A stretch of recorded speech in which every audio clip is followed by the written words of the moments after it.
What decision did you make to basically to plot your career trajectory to get to where you've got to in your directorship roles? Well, that's actually two different questions.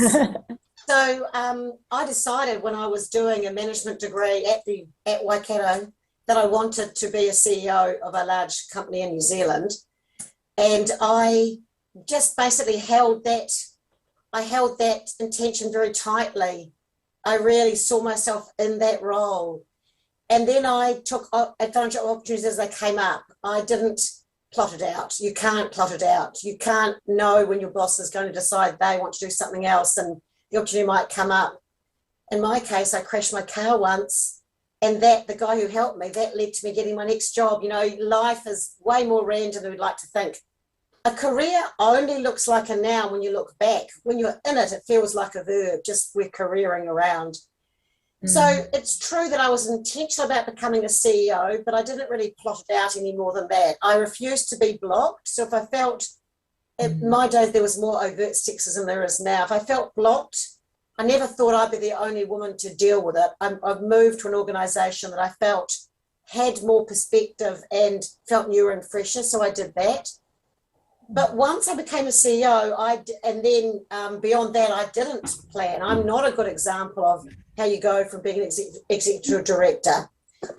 I became an entrepreneur first, actually, and director in a not-for-profit, the SPCA. I became chair of that. And so I became a board director sort of later in a way, and as only as part of a portfolio. For me, I don't want to do that full time. I've never wanted to do that, but I've always been very curious. I like having fingers in many pies. So I've just finished chairing a large Australian board for 12 years, and it's fascinating to get outside New Zealand and then think about how that reflects back on New Zealand and, you know, to be part of the wider world.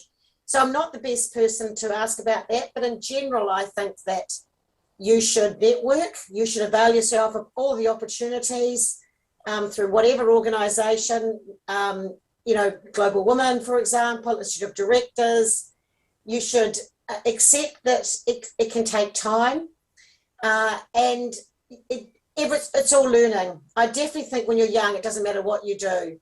You learn and then you'll be able to use that later. So I'm probably not the best person to ask for this question, but I think it's important to start out with an intention about something that really you love to do. It's important because that authenticity really shines through. No, I completely agree with that authenticity and actually following something that you are passionate about and that you've got a real drive and curiosity in. Miriam, your thoughts on your career trajectory? Well, I'm probably not a very good candidate for this question either. Like Therese, I did virtually no planning. I only went to Auckland Law School because, in fact, it was a wonderful Waikato history professor who, at the end of a history degree, said to me, "What are you going to do?" I said, "I've no idea." She said, "I think you'd be good at law." So I went to law school. I stumbled into corporate governance because I was on an electricity review panel. The Ministry of Commerce was supporting it. They were looking for candidates for a new startup company, Crown Fibre, to roll out ultra-fast broadband. They wanted a woman, they wanted a lawyer. I killed two birds with one stone. And other roles followed. And because review work's an important part of my career, did I plan that? No. Somebody approached me to do a review, and one led to another.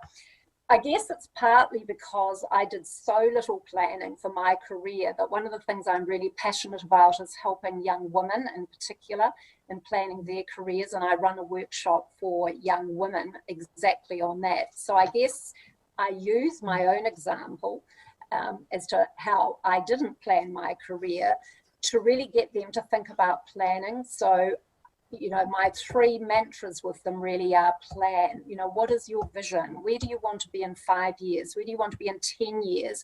How are you going to get there? Who will help you? Therese is absolutely right. Networking, I've learned, is not those dreadful cocktail functions I used to go to at Russell McVeigh and hated them, but it's actually going out, networking, having coffees with people. But I also say divert, deviate from the plan when you need to, because there's no right or wrong path. So I echo Teresa's thoughts that too much planning can actually be counterproductive. And then the one that I really emphasize that I learned was you've got to take risk. I learned that if you don't take risk, you don't get opportunities.